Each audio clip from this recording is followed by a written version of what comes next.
On va pas chercher les mêmes choses qu'eux, ils vont peut-être avoir une vision plus macro, puis nous on va peut-être aller chercher un petit peu plus en détail là où ça fonctionne pas. Donc on est en train de mettre en place ça. Néanmoins, ça reste encore un contexte un peu compliqué. Ça prend du temps, il faut changer les états d'esprit, il faut prouver que nous aussi on est légitime.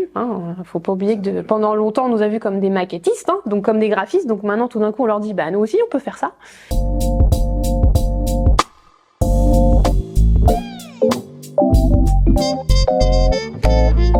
Bonjour à tous, bienvenue dans Product Leader Stories.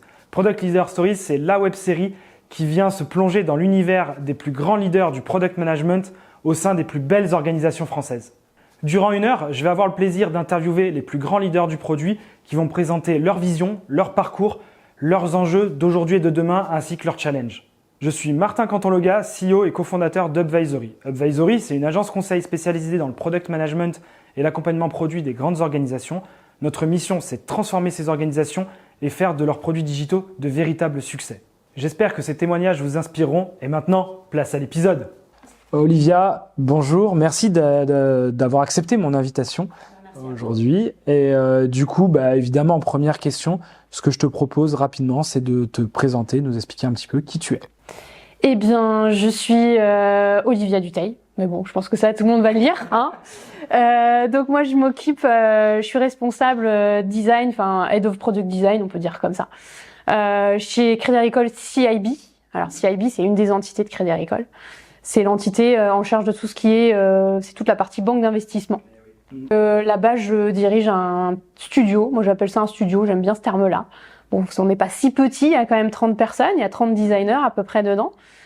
Principalement product design, mais aussi un peu UX UI, parce que ça fait partie aussi des compétences dont on a besoin.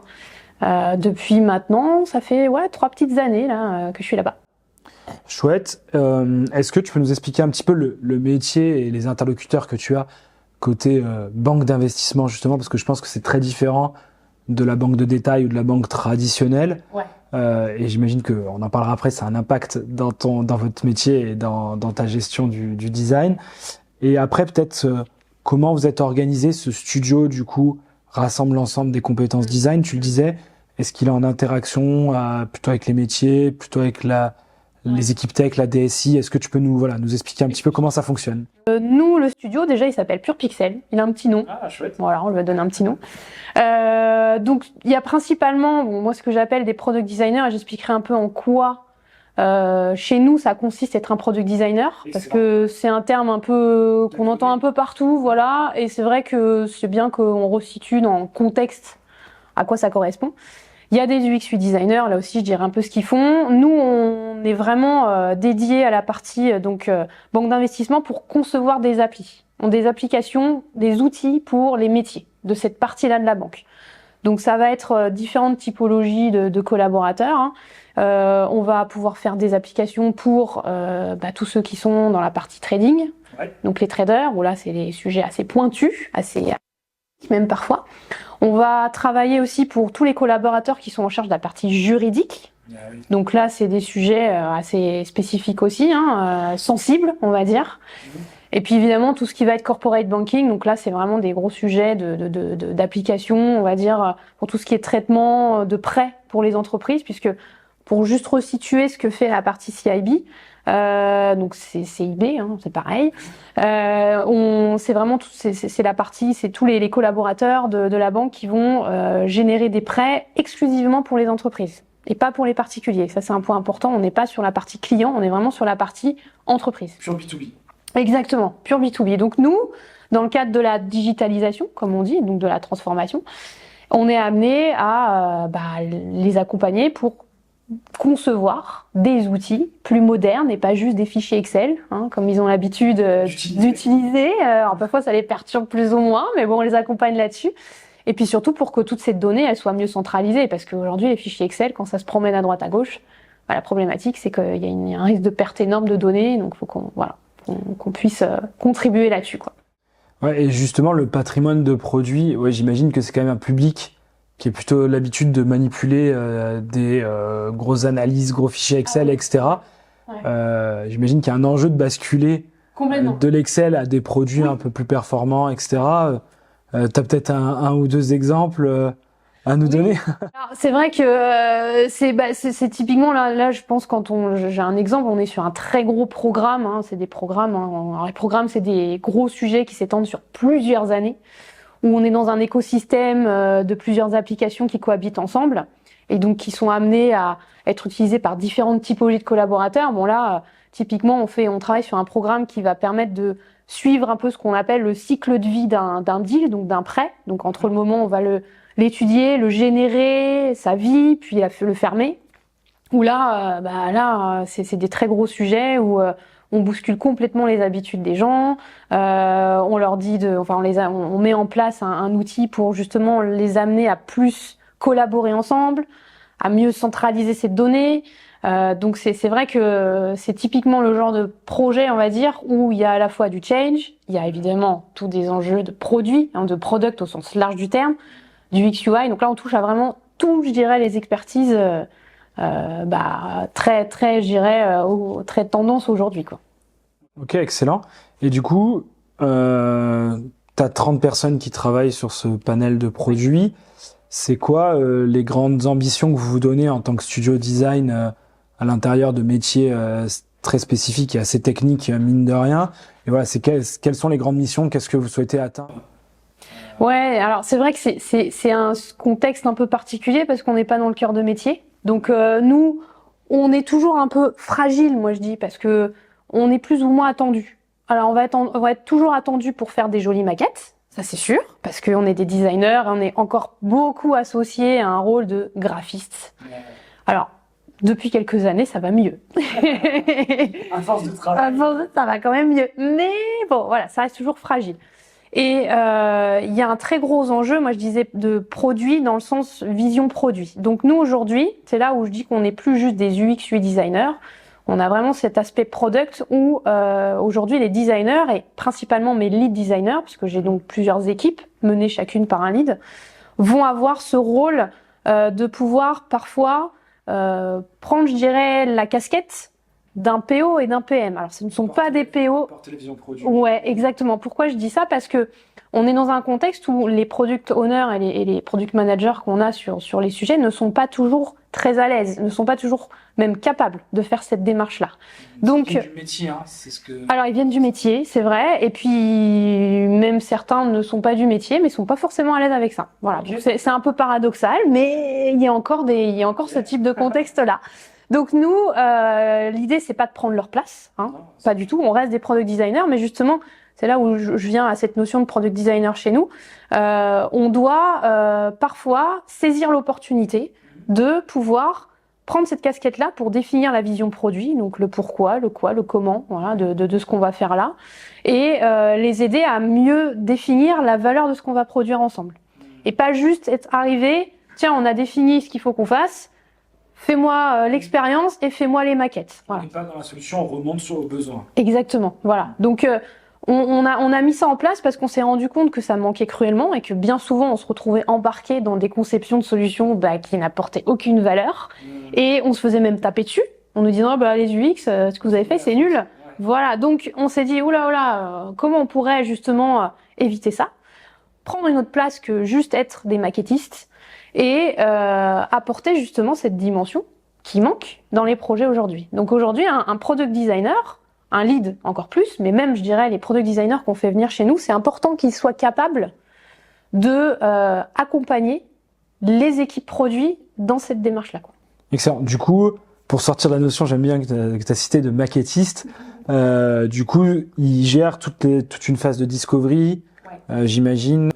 Ok, super. Au mieux. Alors la discovery, voilà, là c'est là où on rentre dans le sujet un peu sensible, parce que évidemment, comme dans tout grand groupe, tout ce qui va être research, discovery, bon, c'est plus ou moins compris, c'est plus ou moins accepté aussi.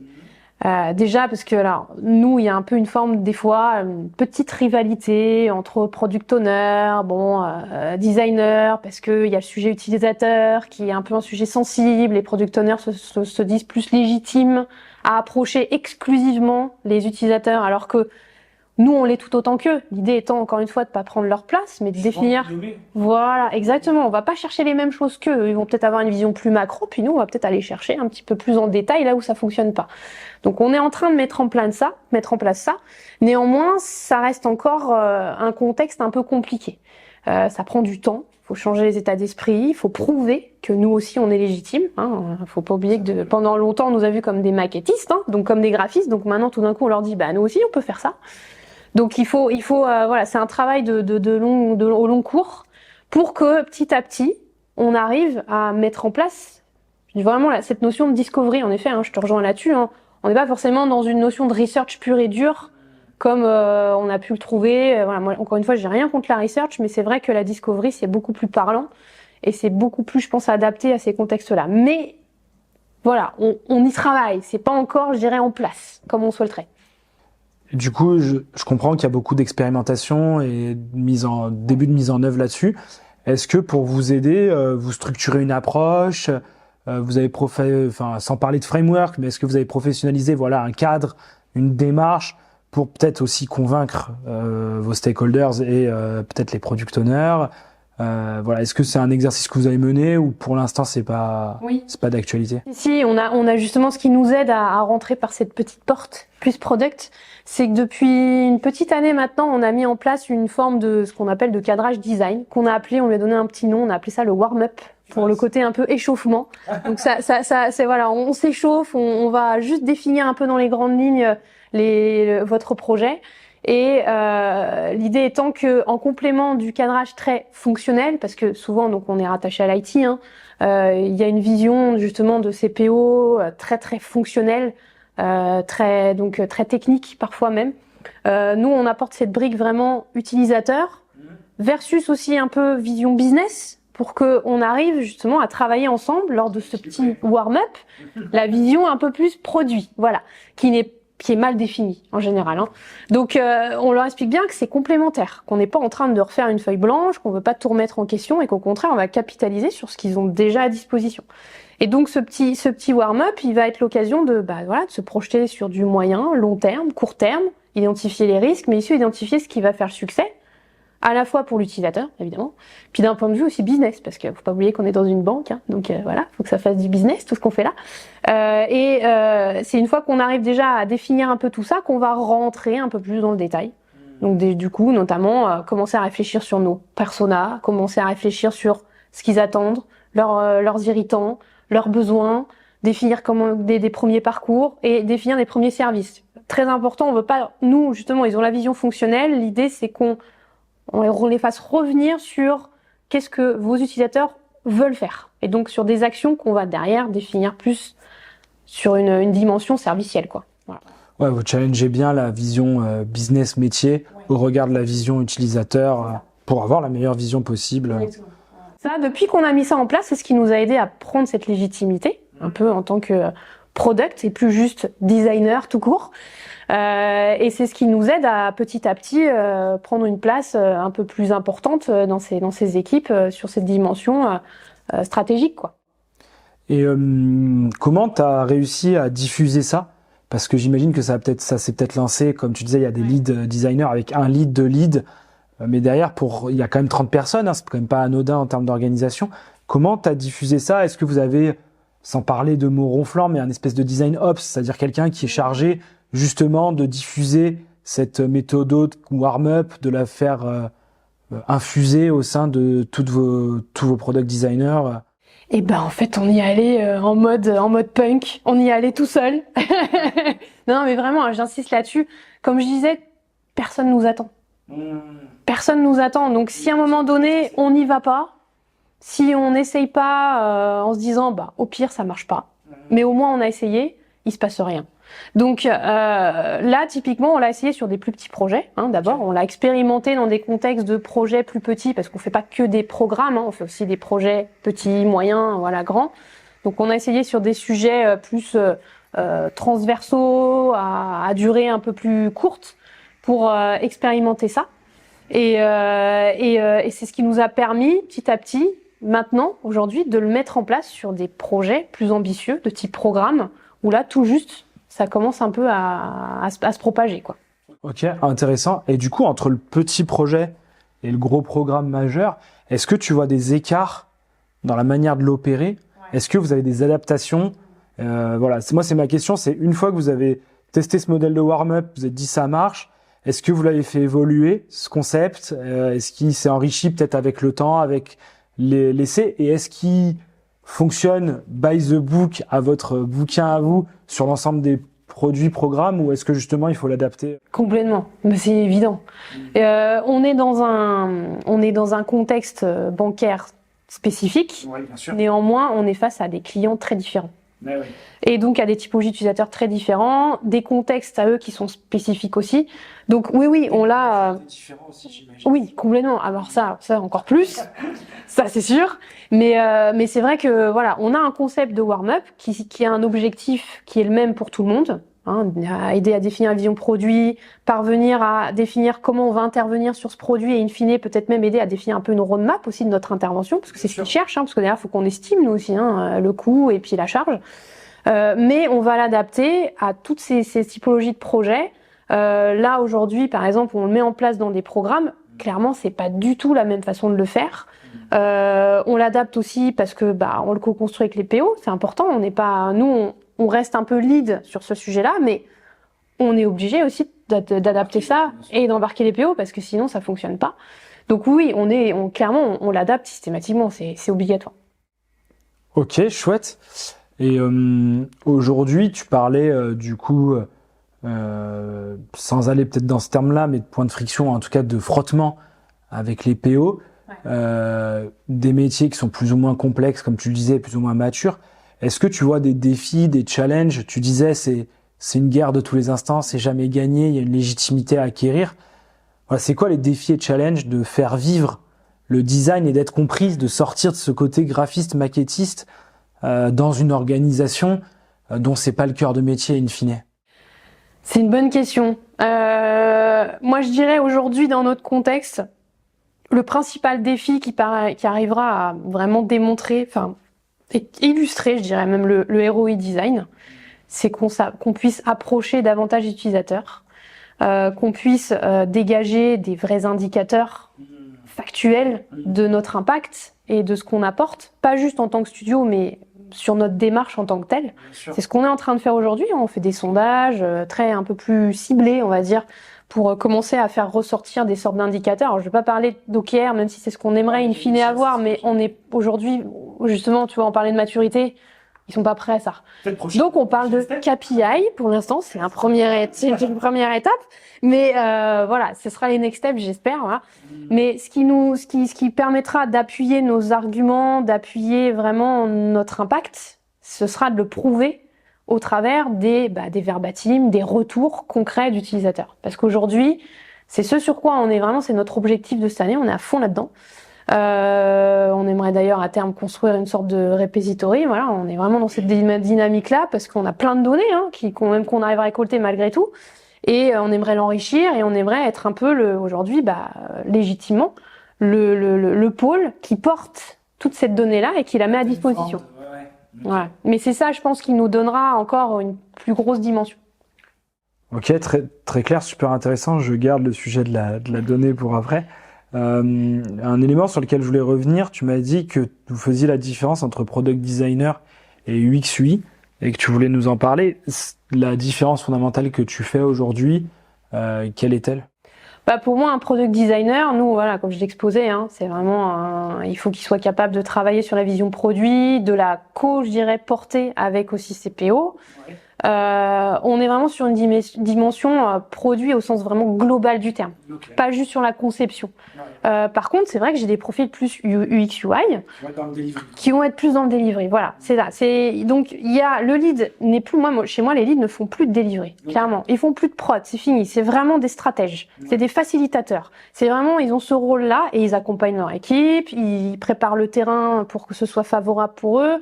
Mais ils ont plus, pour moi, ils n'ont plus de valeur ajoutée dans cette partie delivery et c'est pas du tout ce qu'on attend d'eux aujourd'hui. Par contre, dans les designers, on va avoir différentes catégories. Il y a ceux qui vont être un peu entre deux, qui sont amenés à faciliter, à accompagner, mais qui continuent aussi un peu à produire, à délivrer. Et puis, il y a ceux qui sont généralement plus juniors, qui eux sont principalement en charge de delivery. Puis j'en ai certains qui aiment bien porter ce rôle-là. Donc on va pas leur enlever. Voilà, j'ai des designers plus confirmés qui adorent aujourd'hui faire du delivery. C'est là où ils s'éclatent, travailler avec le design system. Donc c'est là où je dirais on est plus dans cette frontière entre guillemets. Même si globalement, ce qu'on va attendre d'un designer chez nous, c'est qu'il ait cette philosophie produit dans tous les cas. Après, ils sont plus ou moins aptes à l'appliquer et à la pratiquer, mais il faut quand même qu'ils aient cette philosophie-là, quoi. Ok, très clair. Et est-ce que en bout de chaîne, il y a du hand-off avec les développeurs? Voilà, comment ça s'organise après avec la partie développement, une fois que vous avez produit le delivery Oui. Design? Est-ce que vous êtes dans l'itération aussi? Est-ce qu'il y a une collaboration qui s'opère avec les... Complètement, ça c'est indispensable. On s'est rendu compte que malheureusement, comme tout le monde, parfois on avait tendance un peu à négliger cette partie-là, à se dire bon, les développeurs, ça va aller, il y a le design system, mais il se trouve que les développeurs, surtout sur la partie front-end, bon ça c'est un sujet que tout le monde connaît, un full stack n'est généralement pas du tout très à l'aise avec le front-end, mais c'est comme ça, donc faut faire avec. Donc c'est important qu'en effet on ait en place des rituels de review, notamment nous on appelle ça les review design, où régulièrement, alors déjà en amont ou plus tôt, il faut qu'on challenge la faisabilité technique avec eux, parce que ça sinon on va avoir un goulot d'étranglement quelque part et ça va pas le faire du tout. Et au-delà de ça, en continu, il faut qu'on puisse communiquer avec eux, les accompagner, ne serait-ce que, on perçoit aussi beaucoup dans l'utilisation du design system, ça c'est un sujet, il faut pas croire que les développeurs sont à l'aise systématiquement à utiliser un design system, la plupart du temps ne le sont pas. Forcément pratiqué. Ouais, exactement, ça reste encore des outils un peu nouveaux et ils sont pas tous formés à ça. Donc on a aussi ce rôle de devoir les accompagner, voilà, et de faire en sorte qu'ils prennent d'entrée de jeu les bonnes pratiques. Est-ce que tu vois ce hand-off aller plus loin? Là, je regardais un peu les confs de Figma, etc. De plus en plus, on prémâche du code via Figma en front, etc. Est-ce que tu penses que justement, le designer aussi, il va prémâcher, j'aime pas trop ce terme, mais en tout cas, préparer ou réchauffer, il va peut-être avoir un warm-up de l'autre côté, tech, ouais, exactement, delivery, le travail justement des devs sur cette partie front, etc. Ah mais moi, je suis persuadée qu'on va aller vers de l'automatisation, de l'industrialisation du maquettage. C'est déjà le cas, ça commence. Donc c'est aussi pour ça que moi je pousse les designers dans ces sociétés, ces entreprises-là, mais je pense que c'est un sujet global, pas que propre à Crédit Agricole, à déjà penser à se renouveler, à avoir déjà un coup d'avance, comme on dit, quoi. Parce que je pense que demain, le designer, sa valeur ajoutée, ce sera plus de faire de la prod, ce sera plus de délivrer.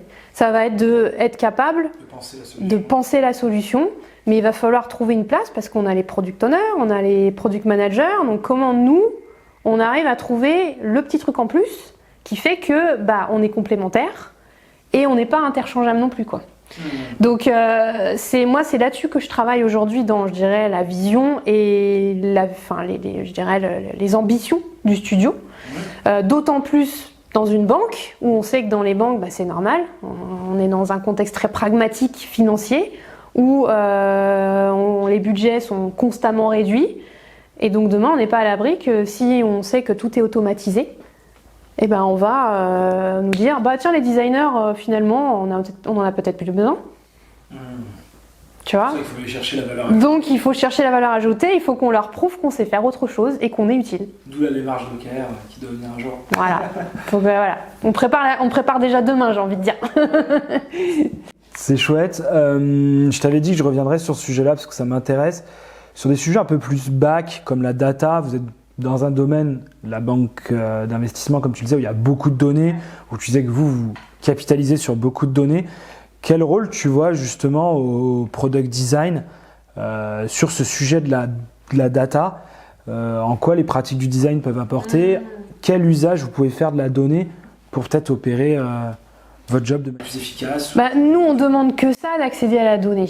Aujourd'hui, comme je t'expliquais, en plus, il y a un contexte un peu spécial, c'est que on fait des solutions, des applications d'outils internes, mais on n'a pas aujourd'hui d'analytics qui sont systématiquement plugués dessus. Je pense à ça par rapport à la donnée, tu vois, de type utilisateur. Après, il y a tous les sujets de données de façon plus globale. Nous, aujourd'hui, on n'est pas encore très embarqué là-dessus. Et je pense que c'est un problème parce que aujourd'hui, la donnée, c'est un peu le nouvel or qui est en train de prendre une place importante. Donc aujourd'hui, on n'est pas très, je dirais, on n'est pas encore très mature là-dessus.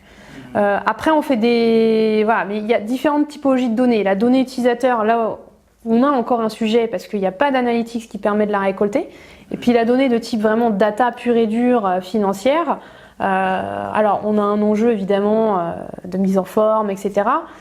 Mais on n'est pas encore complètement, je dirais, embarqué là-dessus, quoi. Ok, très clair. Et du coup, quelle tendance, on parlait, pour vous peut-être de structurer la démarche et de mesurer l'impact pour les métiers, etc., de tout ce qui est réalisé. Mais est-ce que tu vois des tendances à la fois peut-être dans le domaine de la banque au global et peut-être de la banque d'investissement et dans les métiers du design qui apparaissent, qui viennent challenger ce que vous faites actuellement? Voilà, est-ce que tu as des éléments qui te viennent en tête? Je dirais un élément hyper important qui est en train de bousculer beaucoup de choses, c'est l'IA. Ah ouais. Ça, tout le monde en parle. Nous, on commence, ça y est, à rentrer dedans. Alors aujourd'hui, on est dans la phase des agents conversationnels, ça, ils adorent ça. Donc on est plutôt dans ces choses-là en ce moment. Mais s'il y a quelque chose qui va bousculer énormément les tendances et même notre rôle aussi, hein, c'est l'arrivée de l'IA. Alors pas que dans la prod, on en parlait tout à l'heure, mais aussi sur comment on va générer des expériences sur mesure, mais d'assistance très fine. Dans ces contextes-là, c'est dans les banques, on est vraiment dans des sujets d'assistance pour faciliter le travail, que ça aille plus vite, parce que comme on le disait, il y a beaucoup de données, effectivement. Peut-être éviter les risques d'erreur. Les risques d'erreur, trouver facilement une information sans perdre des heures carrées à aller la chercher. Donc c'est là où il y a peut-être un sujet, effectivement, dans tous ces sujets de data, où nous, on va peut-être rentrer grâce à l'IA, quoi. Et peut-être dans des métiers comme le trading, etc. Complètement. De la vélocité, la vitesse d'exécution. Tout à fait, tout à fait. Ah ouais, complètement. Donc là, on a l'IA aujourd'hui qui vient bousculer beaucoup de choses. Ah ouais, j'imagine. Très clair. Peut-être une question un peu plus ouverte sur l'IA justement. Comment tu vois le rôle du designer de demain sur des produits d'intelligence artificielle ou augmentés par l'intelligence artificielle? Voilà, ça c'est une question que j'avais envie de poser, qui n'est pas facile parce que on se projette très loin, mais est-ce que tu as des hypothèses, des idées là-dessus? Ouais, moi je pense que ça va être pour moi on va avoir un vrai rôle de facilitateur, c'est difficile aujourd'hui. J'essaye de le prendre dans le contexte un peu qu'on a nous, hein, mais même au-delà de ça, ça revient un peu à ce que je disais tout à l'heure. Hein, on va falloir qu'on trouve vraiment une place entre être un designer, un créateur d'expérience, mais en même temps être capable de faire un peu le rôle du product owner, mais sans qu'on se marche dessus, quoi.